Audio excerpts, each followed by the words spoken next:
In this series, we are going to learn the basics of Unreal Game Engine, but the principles in design and development could apply to any specific field in the engine, not only the game development part.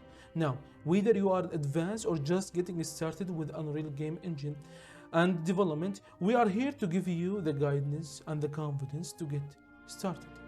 This series is designed to take each section on the Unreal Game Engine window and understand the basics of that and how we can use it with other sections or panels.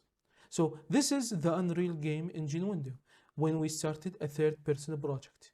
And as you see, there are a lot of things to cover, but let's understand one thing now, and it's the layout of the engine.